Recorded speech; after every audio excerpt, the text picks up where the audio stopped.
So if you add a splitter, it allows you to fill up twice as many resources on the belt.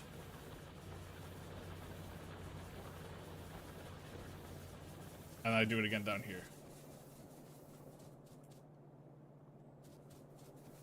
So it's a way so that, like, things like this can happen, right? Where when you have a surplus of stuff, a bunch of it will pile up at the end of the line. So whenever it's needed, it's automatically grabbed.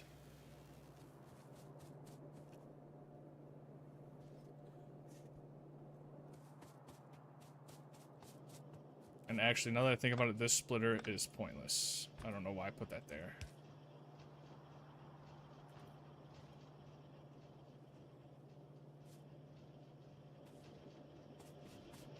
So I did it here too. See how they're all lined up on the right side, but the splitter puts one on the left, one on the right. Yeah.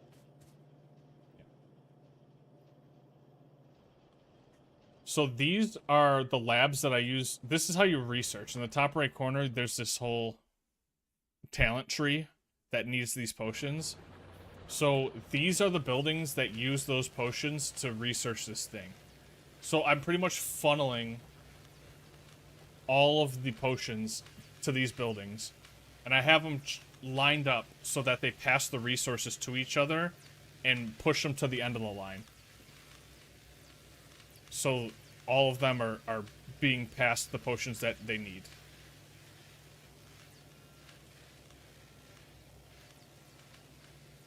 So you chain them all together. So, like, once in the future, when I have enough of these potions, like, saturated, like, the line's actually filled, whenever a potion's needed, the arms will automatically pass them out to every lab that needs it. And the second it runs out, all the arms will work together to fill all the empty slots. Like, you can actually chase the line. Like, it's like passing potions all the way up there. And the more you have, the quicker you research things. So that's why I have a boatload of them all chained together. So they all research quicker. But you do it at the cost of energy, which I'm out of. So I need to find plates and stone.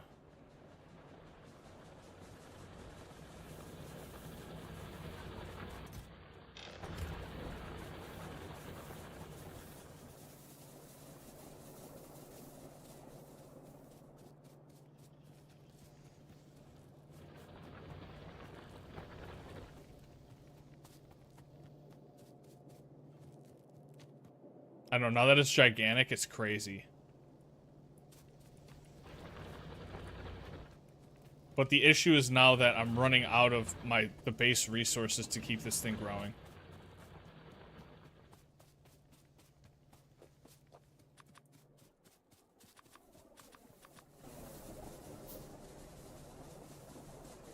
Which is, I think that's kind of like the play loop of this game. It's like eventually, if you're inefficient with your resources like I've been, you have to expand. Like, you have to research enough to fight the bugs off so you can continue to expand. And if you don't, you'll just run out of resources and you'll be fucked. So, like, in terms of, like, my ability to survive, like, I'm pretty much at death's door right now. I barely have enough to keep my head above water right now. So, like, I need that machine to function so I can research enough shit to survive.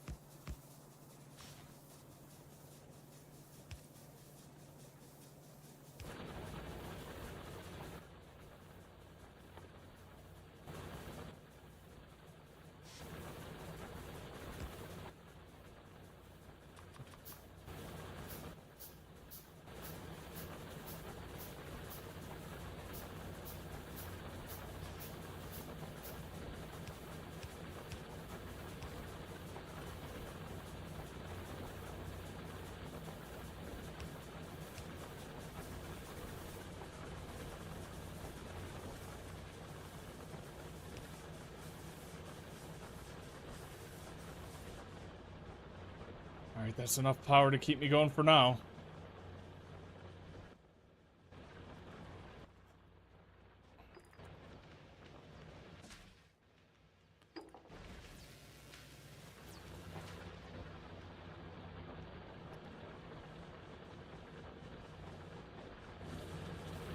Oh, one of my coal things are out.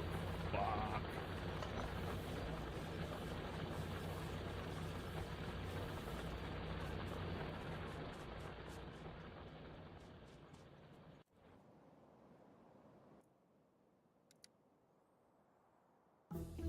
I'm on the verge of being fucking cooked right now. I'm not gonna lie. This is... I'm in a terrible spot. At this point, I'm barely keeping my head above water.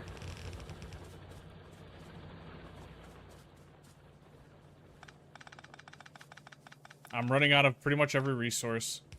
I've not been able to get out of the base to expand. Son of a bitch, you stay where I tell you to stay. So I need to... Come here, you fuck!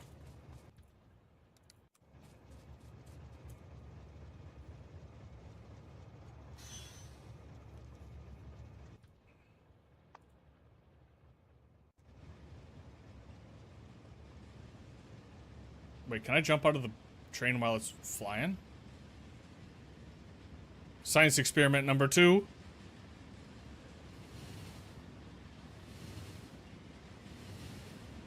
Actually, I don't want to risk it. I don't want to end up losing all my shit.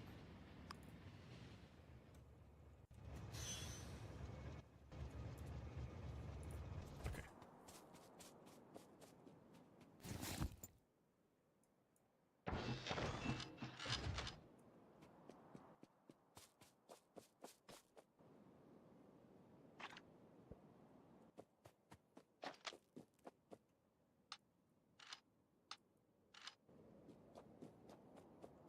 All right. So we gotta do this.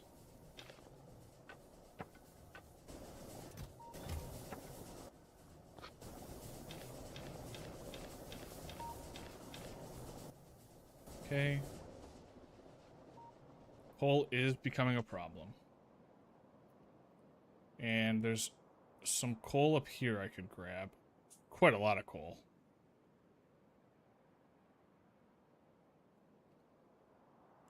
Maybe, I think iron is still the most important thing to get.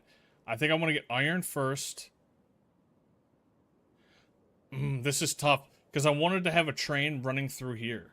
So I'm going to have to clear out so much shit. The good thing is there is water here, so I'm going to be able to fuel the extraction of this coal, or this iron. But my ability to defend it is going to be brutally bad. I don't know how I'm going to defend it. I also could just take a gamble and search right, which I haven't even tried yet. But I don't have a car yet. Well, I don't have a car anymore. So my ability to explore just kind of shit the bed. Yes, the train does pollute. Actually, it doesn't seem like it does now. But this oil field does.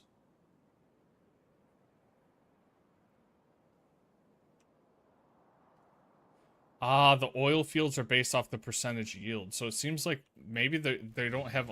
Maybe they have unlimited oil, but it's like the ability to yield it goes up and down. Interesting.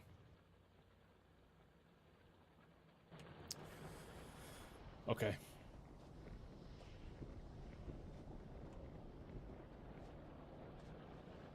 Are we saturated yet or no? Energy we're doing fine on. No, we're not. We're getting there. It's better.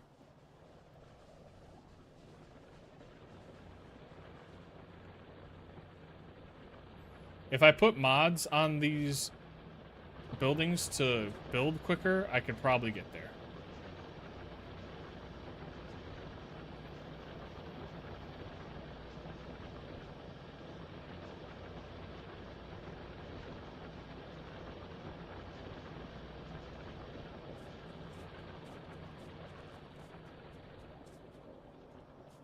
Also, this splitter is unnecessary now.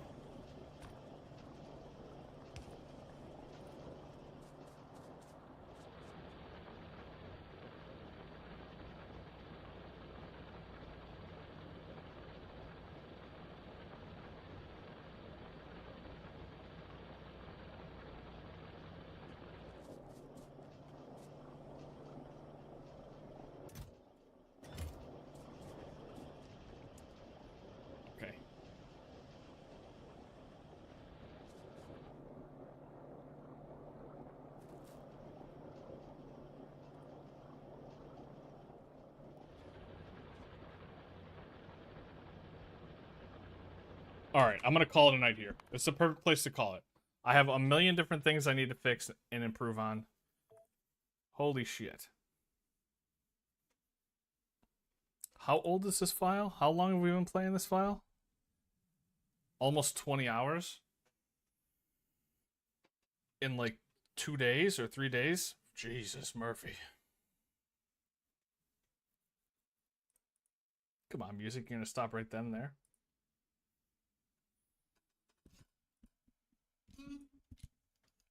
Alright, gamers. Thanks for chilling. Founding, if you're still here, thanks for the sub. Everybody, I appreciate all you guys. You guys make me feel special, man. Thank you. At some point, I'm gonna break my dry spell with Dark and Darker. I'll probably it feels wrong not finishing the quests after I've got so far into them. But I've got to admit, I don't feel like doing it. It feels like such a waste of effort to have spent all those hours grinding all those quests just to stop at the last, like, 10 quests and not finish it. But I don't know how the fuck I'm gonna kill, like, Skeleton Warlord. I don't know how I'm gonna kill Skeleton Warlord as a druid. I don't know how to do that fight. I've done the research. It seems like near impossible. The fight has to go absolutely perfectly. You have to memorize all the attack animations. You can't miss like 1 or 2 or you just die. You have to do the entire fight perfectly. That is a no fuck up fight. And I don't know if I have it in me to grind that fight. Especially when I can just say fuck it, wait for the next wife to come out, and I mean the next wife I'm gonna have to do all the quests again anyways. And I'd rather do it on like fighter or warlock or anything besides druid. Druid has been awful. But I don't know. I don't like it feels bad quitting. It feels bad quitting what I got so far.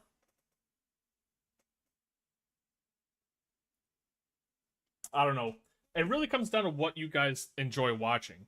Because I don't want to put you guys through me slogging through Dark and Darker quests when it's not entertaining.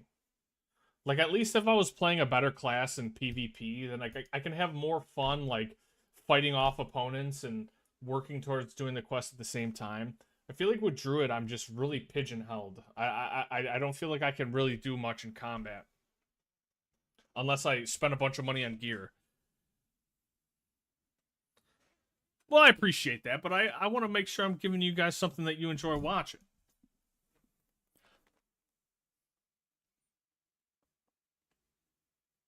Like, that's honestly the hardest part for me. Streaming is picking games that I feel are entertaining to watch. Like, this game is debatably entertaining, but it's not as entertaining as, like, some fucking Twitch shooter, something's going on, you know, me playing Counter-Strike or, you know, me playing Call of Duty or something.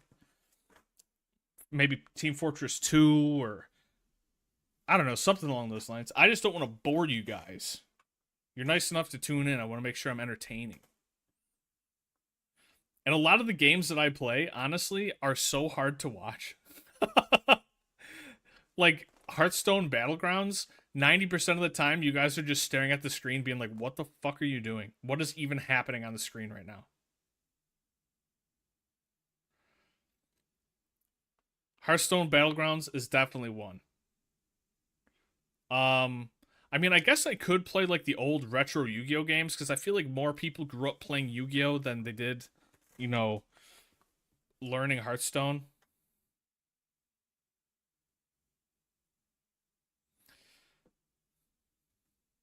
What stuff you talking about, Bobby? You wouldn't watch Hearthstone Battlegrounds? I know most people won't, because it's spammy and crazy, and unless you know what's happening, you don't know what's happening. Like, at least with games like Dota, like, it's more straightforward, right? Like, you see my health bar go down. You see spells get cast and not get cast.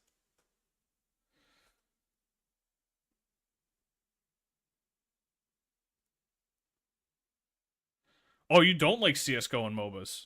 Really? So you're the opposite. You want things a little slower.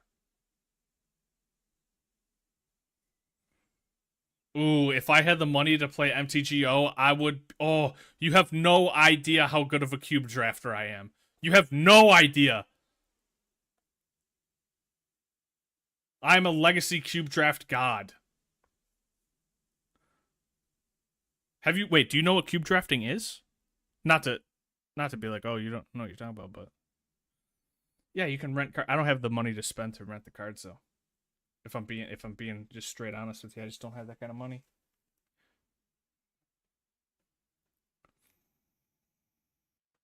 That's why like the cube drafts are nice, right? Cuz like in a way it's kind of gambling. You're paying money for tokens on MTGO to try and win more tokens so you can like play infinite. I let me see if I can find it. I think the website's called like Cube Cobra or something.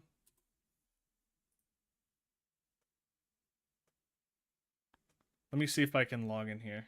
Yeah. So when I started playing you oh my god, it's so fucking bright. Sorry. When I started playing Magic, I came up during like the Zendikar block. So me and my friends all came up around the same time. God damn it, it's bright. What is this? What? Hold on. Where's the fucking cube? So my friends and I came up. Yeah, sorry about blinding you guys. My friends and I came up when like Jace the Mind Sculptor came out, and like it was the time when like Path to Exile got printed, and it was like it was the first. It was actually technically the second iteration of Planeswalkers. So I created a cube draft kind of as an homage to when we started playing Magic. So built I built a draftable cube based off of all the cards that we played when we started playing Magic. And my friends and I never got around to playing it. They all said they wanted to play it, and to be honest, I didn't really follow up on them. I didn't really like put the screws on them and push for them to show up. What the fuck is a cube? That is a great question. So, MTG Cube Draft Simulator. Okay, so this is Draftmancer, okay? Now, what cube drafts are? There's a format in Magic the Gathering. I don't know if I could. Can I find it?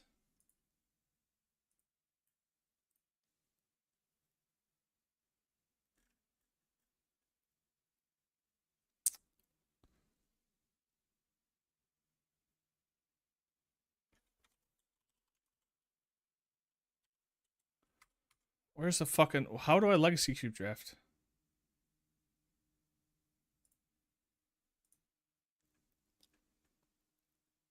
I wish I was more prepared to explain this to you. Legacy Cube Draft Simulator. Okay. Vintage. I'm at them. Ah! Mine eyes! Okay, so this is the concept of cube drafting. Pretty much how it works is people make... Have you ever opened a pack of Magic the Gathering cards before, Ram?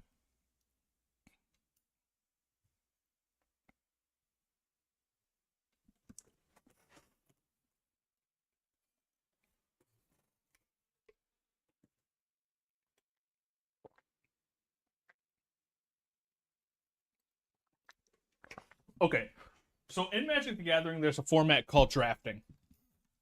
Or some people call it pack drafting. And the idea is you get 8 people and you sit around a table. And each person opens a pack, well, eventually 3 packs of cards. Now, what the vintage cube draft is it's all of the best cards ever printed. All the best, most expensive cards ever printed put into a 150 card cube where you take 15 card packs out of that collection of cards and you make your own packs. And then from there you draft those packs. So a Legacy Cube draft is something along these lines, where you open a pack and you have some of the best cards ever printed. Chain Lightning, Orcish Bowmaster, Show and Tell, some of the best cards. And you pick from these cards which card you think is the best. So let's say I think Orcish Bowmasters is the best card, so I pick this card. Now the person to the right of me hands me the pack that they got, but it's missing a card. And you do this over and over again until each pack is empty. And you continue to do this over and over and over. So you slowly kind of pick a strategy, like, Ocelot Pride's a very good white card. It combos well with this, but they're both in the same pack, so I can assume Scrubland is going to go first. Yeah, so a cube is a themed pile of cards where random packs are generated from, and then you do a pack draft off of that. So what I did was I made a cube of all the cards that we started playing with when I was in high school. Vintage cube drafts are like the best cards in the game ever since the game was started. The top 540 cards are put into a cube, and then a draft happens. And then you pick, and you keep picking until you have a deck of cards, and then you play a tournament against all the other people that open packs with you.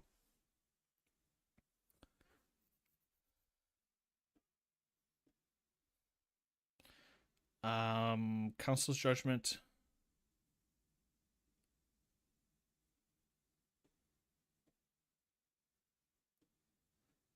Caracas, if I'm in white. And you just keep doing this over and over. And like some of the best players, some of the best Magic players in the world, I mean, that's mostly what their YouTube content is. Like, one of the best Magic players in the world, LSV, or Luis Scott Vargas. His entire YouTube channel is just dedicated to them, for the most part, to just doing these drafts. I watch them all the time.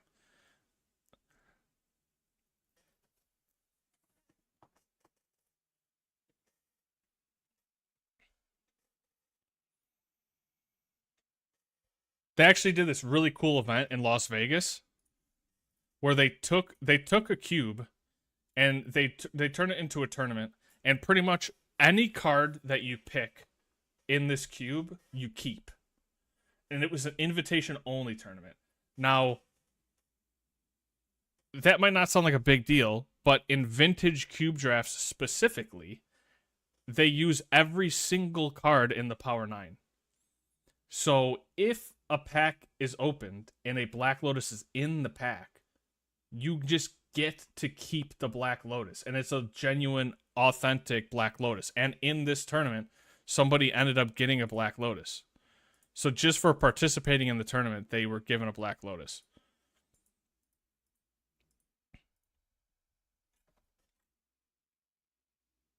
Right there, there's a Mox. What is that? Mox Opal? No, Mox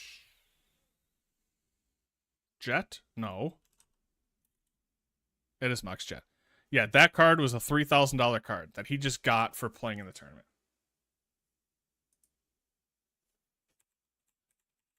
So, like, in this tournament specifically, it became, do you play the tournament to win, or do you draft the tournament to just try and make money?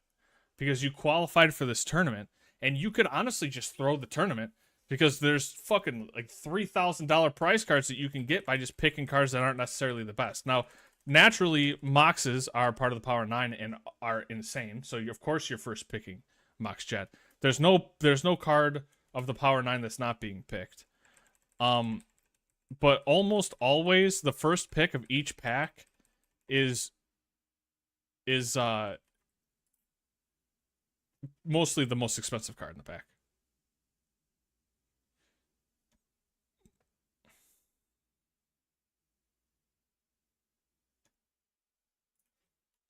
So he just gets to keep that Black Lotus. Like, that is just his Black Lotus now. $10,000 card. Oh, yeah, there was also a Time Twister pulled.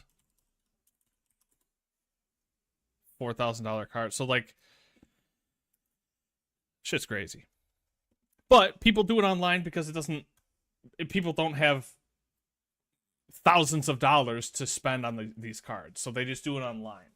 And, like, the competitive format on Magic the Gathering Online is this cube draft. But they do it seasonally. Oh, Astral Recall's in there, too. Oh, yeah. Oh, yeah.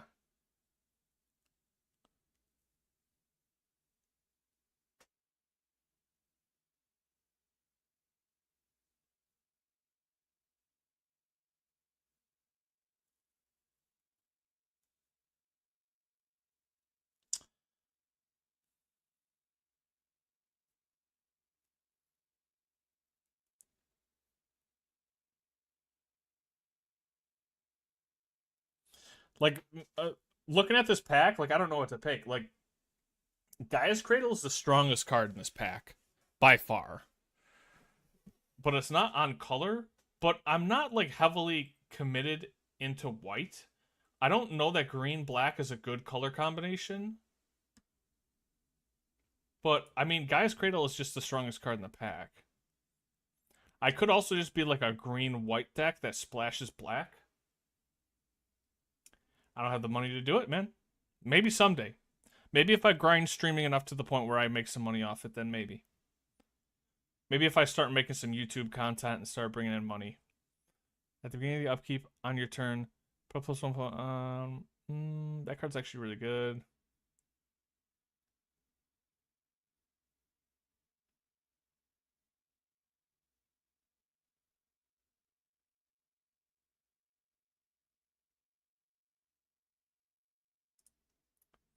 I guess I'm kind of in White Weenie.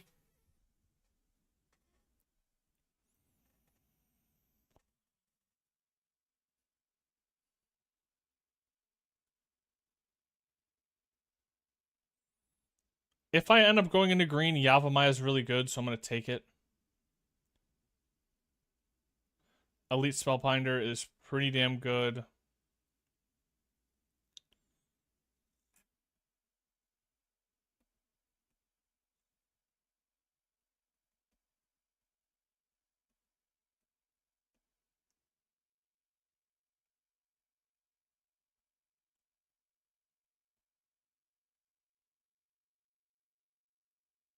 I still think Virtue's better.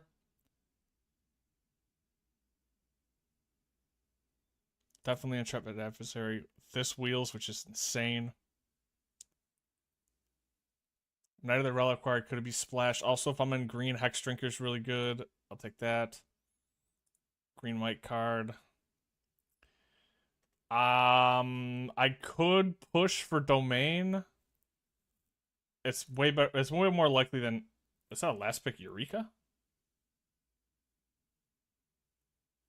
Okay.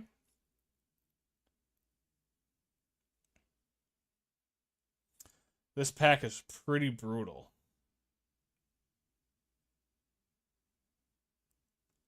Minsk and Boo is definitely the best card this pack.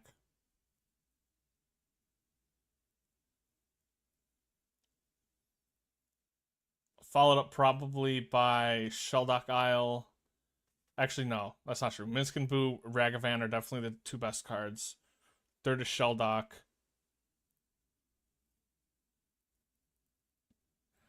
I'm realistically picking, like, I'm gonna have to, like, first pick, like, a 5th pick card here. I honestly, I passed Plateau.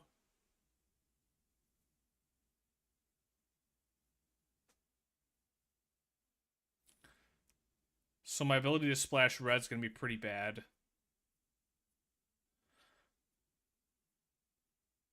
Thalia's on color, but Thalia is likely to wheel. I think Bird is probably my best pick. I could debatably pick up Ramanop just because of his combo potential, but that's also a card that's just going to get passed. It's like a low priority card.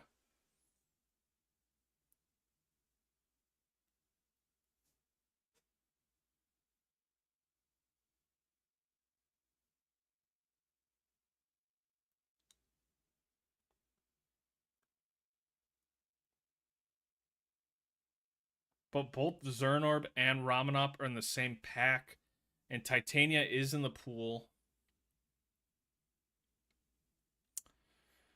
I think Zernorb is less likely to wheel, so I'll take Zernorb.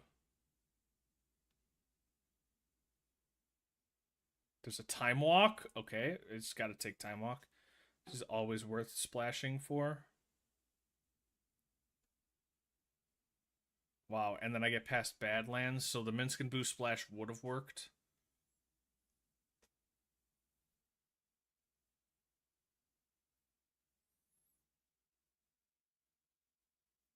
At this point, I think it's too late to pivot. But this pack is pretty ass. I mean, I guess Savannah's really good. I'll take that.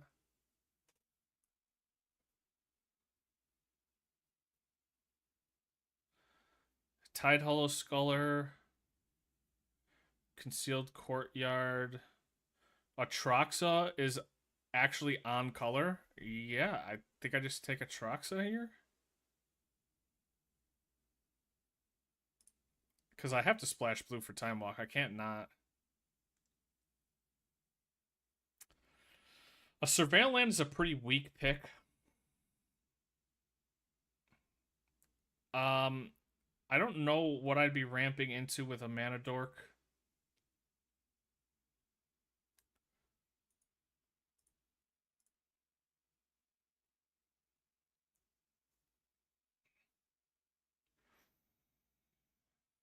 I think a fetchable blue land is going to be good.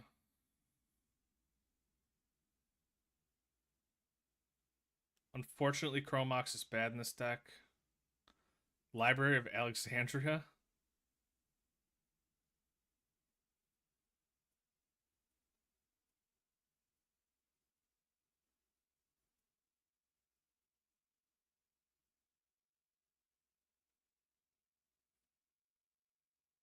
This is too blue heavy to pick. Return target permanent with 3 or less. No.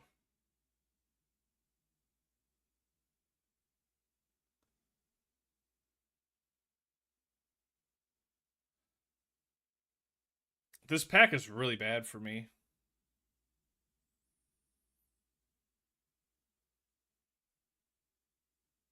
I guess I could get Cauldron Complete. Just because there's a chance of Stormforge Mystic.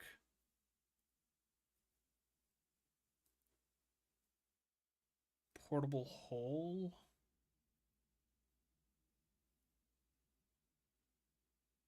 Green-black Surveil Land.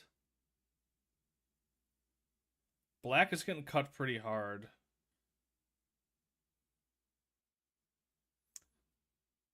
If I see a draw 7, I just take it. Unless it's Wheel of Fortune. Probably Portable Hole.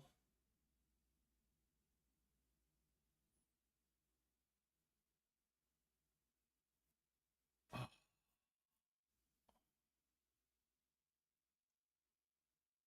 Samwise is good. Minsc and Boo Wield? I can't take it. I gotta go with Bird.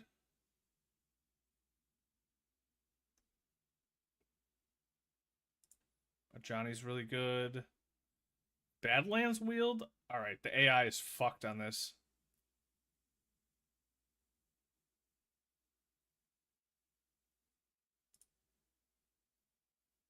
Ugh.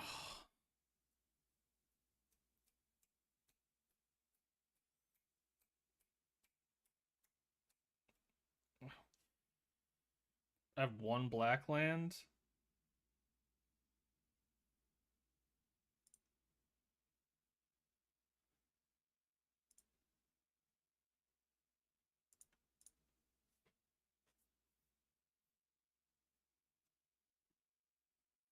There's the Titania I was looking for. Ramanop didn't wheel.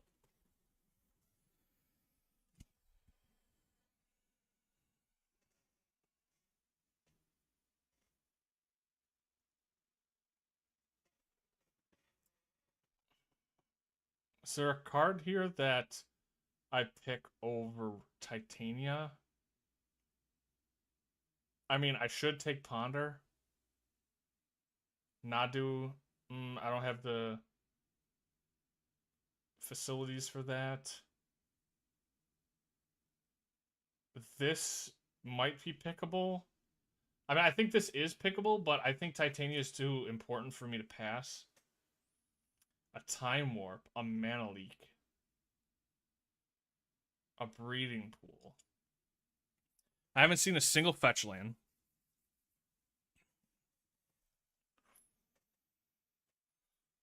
I think Mana Leak's the best card, followed by like Breeding Pool, Green Sun.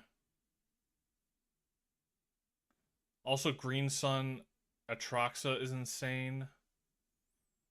I think Green Sun's more likely to wheel, though. I think Mana Leak is the best pick.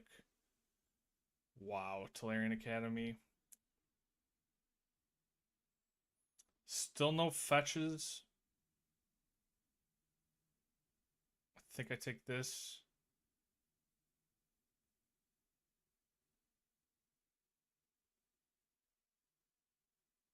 There's no way I'm going Cryptic.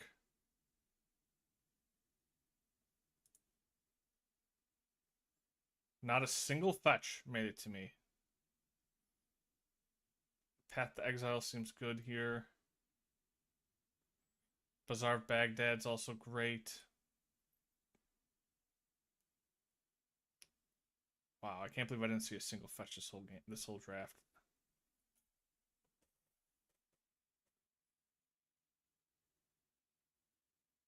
Probably Remand.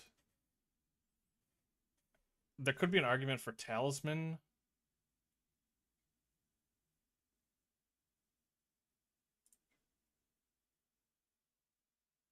Bayou.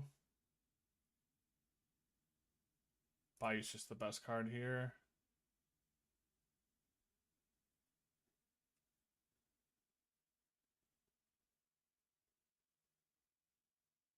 This pack is shit. I mean, I guess mana fixing, because this deck's kind of all over the place. Wow, this pack is horrible.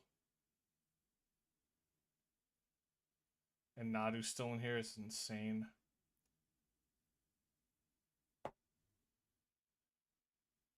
None of these are even playable. Oh, excuse me.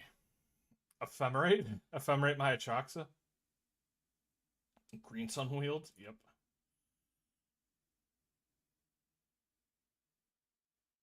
Just Tower wheeled.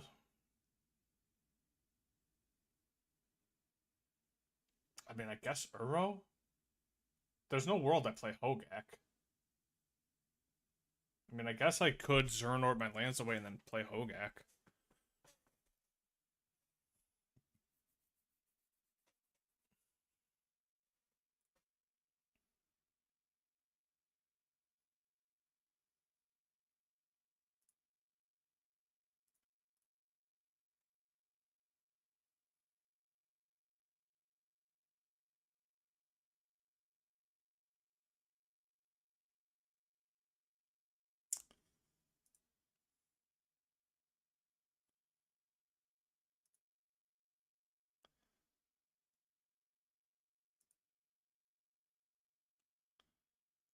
Okay, which cards were just completely unplayable? I mean, this deck started out as a white weenie deck and then quickly turned into some kind of like blue-green ramp deck. Orcish Bowmasters is insane in this format, but I don't know in this deck if it's main deckable.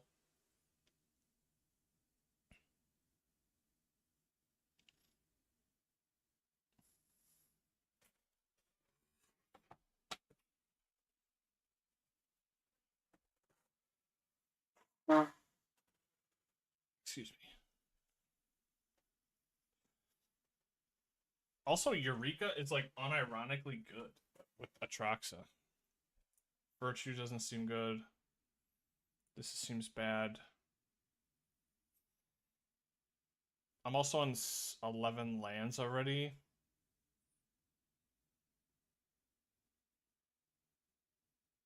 How much blue do I have access to?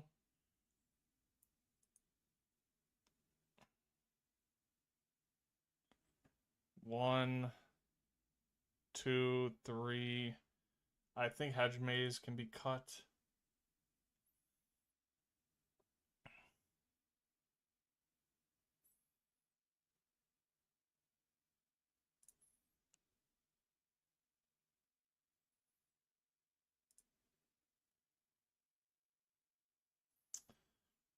I gotta cut one more card.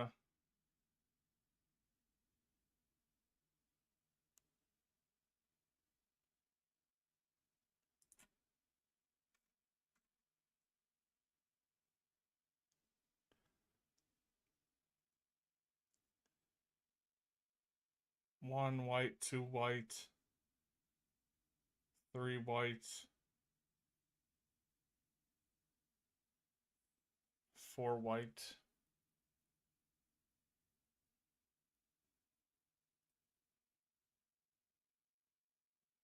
No, by Zernarb's in there with the lands.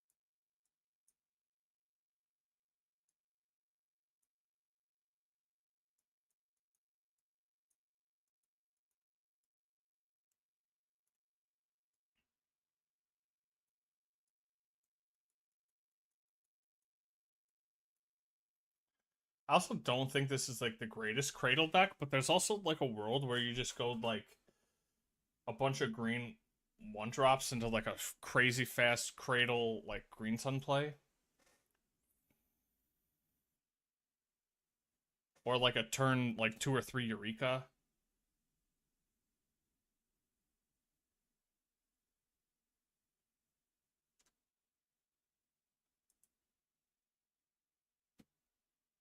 I have 4 black sources, which is enough for Snuff Out. I barely have any blue. I have 3 blue.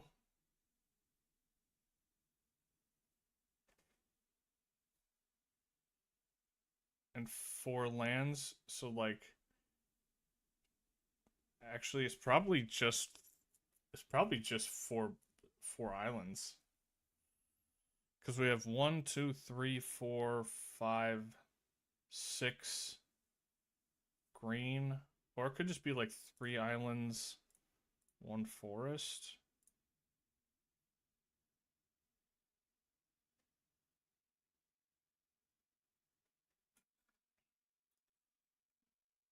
I don't know if Culture Complete is right.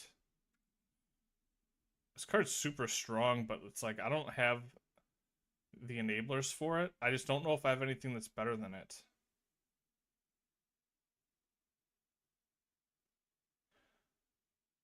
I mean, I guess there's the argument that I could go more like White Weenie and like drop Uro, drop Cauldra, go up Ocelot Pride, this and this, and then drop like Sakura Tribalder.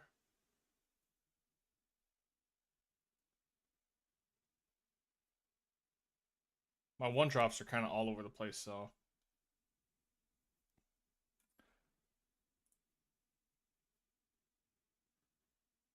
Wait, where'd my deck go? Motherfucker!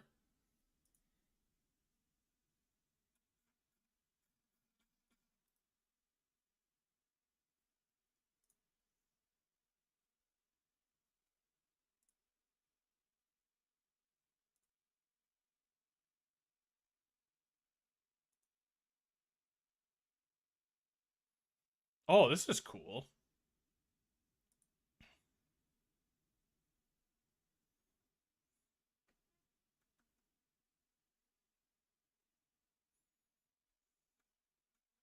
It breaks down the stats of how good each cube card is. That's pretty sick.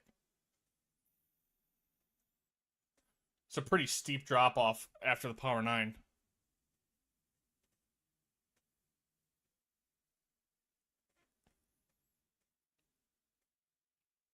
Wait, where's Time Twister? Time Twister's way down here. What?